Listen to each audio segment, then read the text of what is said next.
municipios van a continuar con esta medida de cuarentena total. Otros, según la evaluación que ha presentado el gobierno con el comité de profesionales que trabaja, comprendido por varios representantes de diferentes ministerios, va a ingresar a una cuarentena dinámica. ¿Qué implica una cuarentena dinámica? Sobre todo respecto a las responsabilidades y obligaciones que tiene un empleador y un empleado.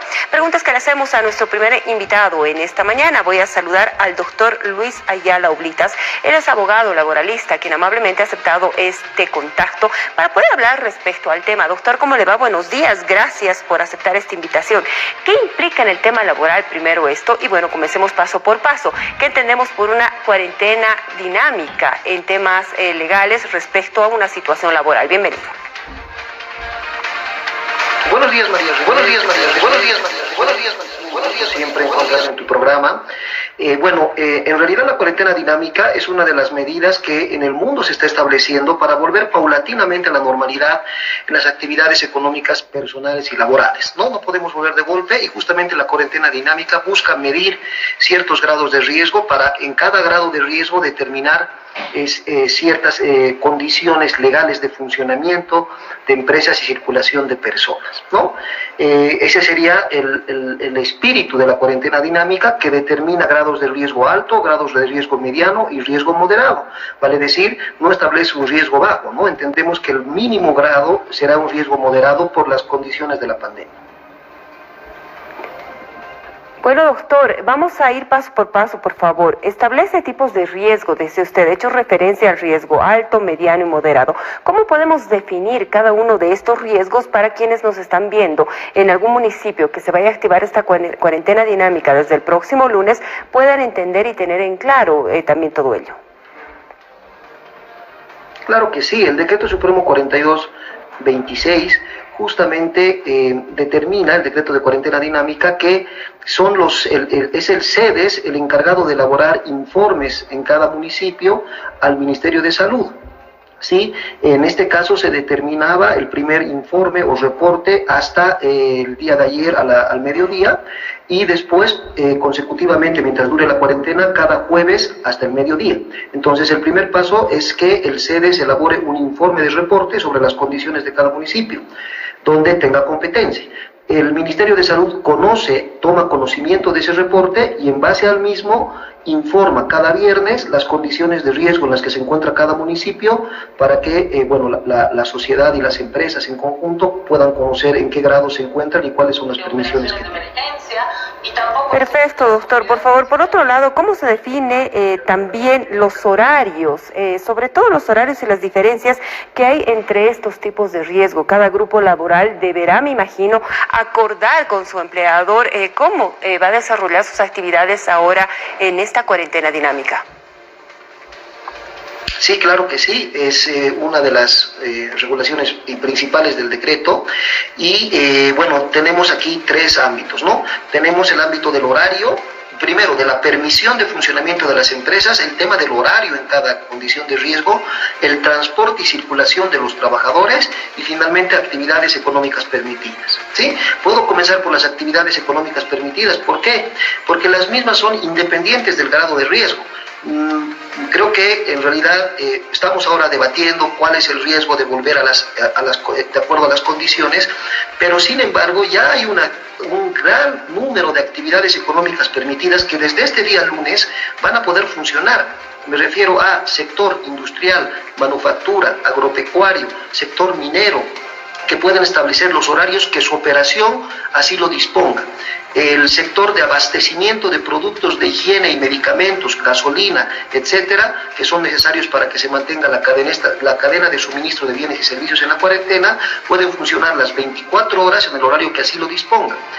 Las entidades financieras pueden funcionar de 7 de la mañana a 3 de la tarde, y ahora este decreto ni siquiera hace una alusión al personal necesario. Entenderíamos que volverían a una actividad normal. Tenemos los deliveries, que este decreto también lo permite como actividad económica permitida, que pueden funcionar de 8 de la mañana a 10 de la noche. Tenemos los servicios u oficios personales que se efectúen en las empresas, por ejemplo, los servicios de técnicos de sistemas, técnicos de celulares y otros. El comercio que sea vía telefónica o internet, siempre y cuando se entreguen los productos a domicilio. El sector de la construcción también podrá funcionar, pero sin embargo aquí sí se le pone una condición de que el Ministerio de Obras Públicas debe emitir una reglamentación para su funcionamiento. Esas son las actividades económicas permitidas que, como usted puede ver, es una amplia gama que desde el lunes va a comenzar a funcionar. Y en este caso se permitiría la circulación de sus trabajadores. Entonces, partamos por ello. Posteriormente, el riesgo alto se mantiene como nos encontramos actualmente, ¿no? Con actividades económicas restringidas, las empresas no pueden funcionar salvo las que tengan la autorización del Ministerio de Trabajo o las que se encuentren dentro de ese rango de actividad económica permitida, ¿no? La circulación, no hay transporte público-privado, las empresas, por lo tanto, tienen que proveer el transporte al trabajador de su domicilio a la empresa y de la empresa al domicilio. Y el horario de atención al cliente es de 6 de la mañana a 2 de la tarde. En un riesgo medio, se permite ya el funcionamiento de cualquier empresa de la institución del sector público o privado en un horario de 6 horas, que esta puede establecerse de 6 de la mañana a 4 de la tarde. ¿Sí? La circulación, todavía no hay transporte público y privado de manera abierta, sin embargo, se permite que los trabajadores puedan circular en bicicletas o motocicletas, por lo cual se flexibiliza de alguna manera. Y obviamente las empresas, no solo las excepcionadas, sino cualquiera, puede recabar el permiso de autorización de circulación de vehículo del Ministerio de Gobierno. Y finalmente, en un riesgo ya moderado, pueden trabajar cualquier empresa del sector público-privado en un horario de 8 horas, entre 6 de la mañana y 6 de la tarde, y ya aquí debería existir circulación de vehículos públicos y privados con disposiciones de las gobernaciones, etcétera. Por lo tanto, ya no sería obligatorio transportar al trabajador de su domicilio a la empresa y de la empresa al domicilio. Y el horario de atención al cliente podría ser de 6 de la mañana a 6 de la tarde. Esas son, digamos, las diferencias básicas que existiría en este sector. ¿Podemos ser un poco más específicos, doctor, por favor, en el tema de las obligaciones y también los derechos que tienen los empleados? Si bien estamos entendiendo en el caso de una, por ejemplo, actividad de riesgo mediano, riesgo moderado, pueden los trabajadores llegar en motocicleta o en bicicleta. Pero ¿qué es lo que pasa con aquellos trabajadores que viven muy lejos de su domicilio? La empresa tendría la obligación de dotar de un vehículo o un medio de transporte para que ellos lleguen hasta su trabajo y retornen al mismo, y si no hay esta figura, el trabajador podría excusarse sin ser sancionado.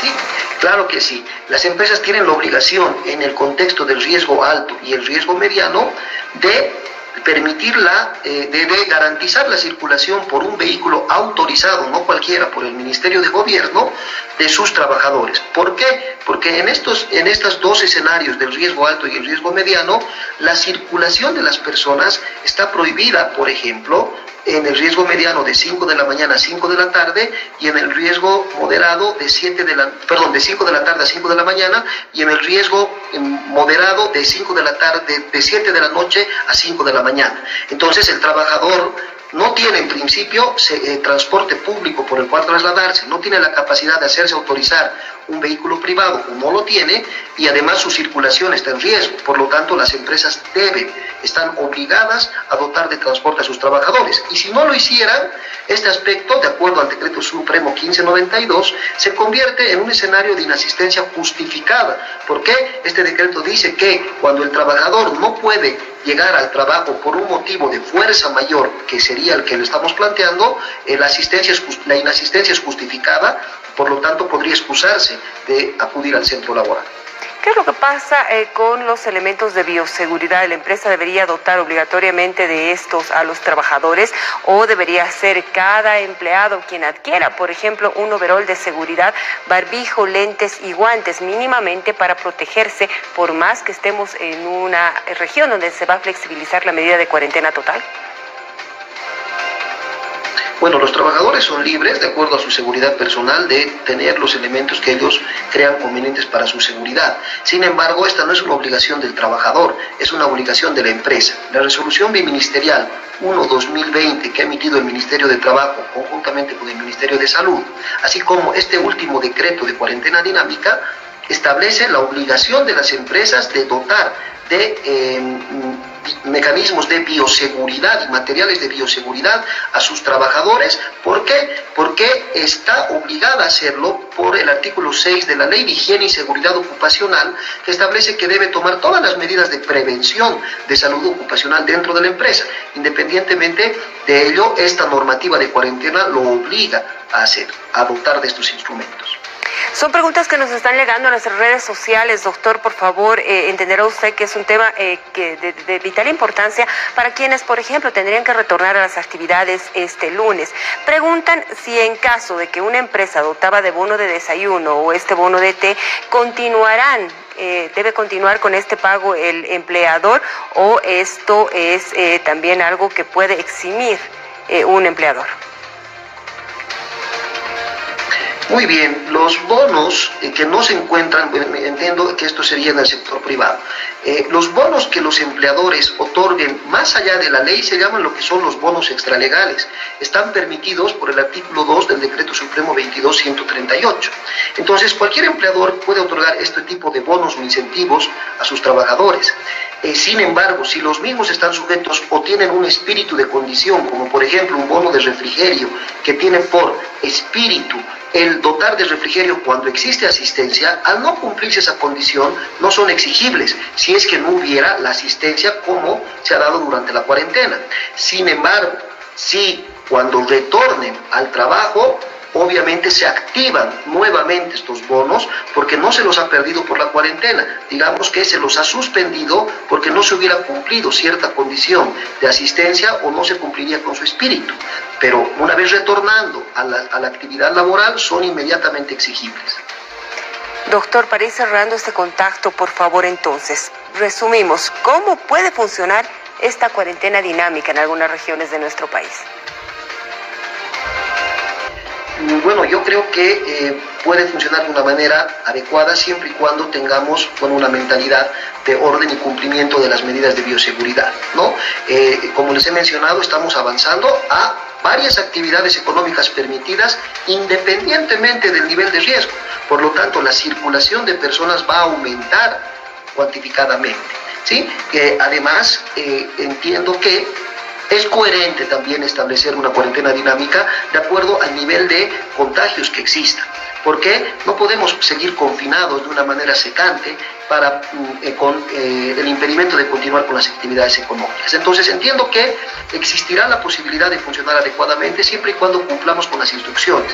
Está claro que, en resumen, podemos funcionar en un riesgo medio y moderado, con un horario en uno de 6 horas y otro de 8 horas, con los mecanismos de bioseguridad. Si las empresas no se hacen partícipes y actores de ese mecanismo de prevención e identificación de síntomas, evidentemente esa cuarentena dinámica va a implicar mayor contagio. Si las empresas toman responsabilidad de ello, es muy posible que comencemos a funcionar con normalidad. Doctor, para terminar entonces, cuando hablamos de derecho laboral, son derechos y obligaciones que tienen tanto empleadores como empleados. No se tiene que solamente entender desde el punto de vista de los empleados, que generalmente se sienten el sector más débil y vulnerado, si es que hablamos de ciertas restricciones. Sí, evidentemente, ninguna posición, esto es una relación contractual, donde participa un empleador y un empleado. Ninguno es mayor que el otro. Obviamente el trabajador debe ser mayormente protegido por la legislación y los criterios, pero eso no implica que esté en una situación de privilegio respecto del empleador, menos en un periodo de cuarentena que se genera una situación de fuerza mayor que afecta a ambas partes. Uno en su estabilidad laboral, pago de salarios, etcétera, y otro en su estabilidad económica. Entonces, si una de las partes jala mucho la pita, evidentemente generar la posibilidad de salir de ese escenario de conflicto y de fuerza mayor. Por lo tanto, sí, es como usted plantea, no solamente es el derecho laboral, también tenemos que ver ciertas flexibilidades para las empresas y los trabajadores llegar a ciertos acuerdos o consensualidades de acuerdo a los rubros para permitir que el empleador también tenga un espacio de salida al escenario de fuerza mayor que se origina. Doctor Luis Ayala Oblitas, muchísimas gracias por esta entrevista. Cerrando ya la semana, todos expectantes a qué es lo que va a pasar el próximo 11 de mayo en territorio nacional, pese a que conocemos el anuncio que en ciertas regiones se mantiene la cuarentena cuarentena, como dice el decreto, hasta el 31 de mayo. Gracias, doctor. Sabe que lo vamos a convocar cuando debamos hablar de este tipo de temas. Gracias, María René. Mucha salud y siempre es un gusto estar en su programa. Hasta luego.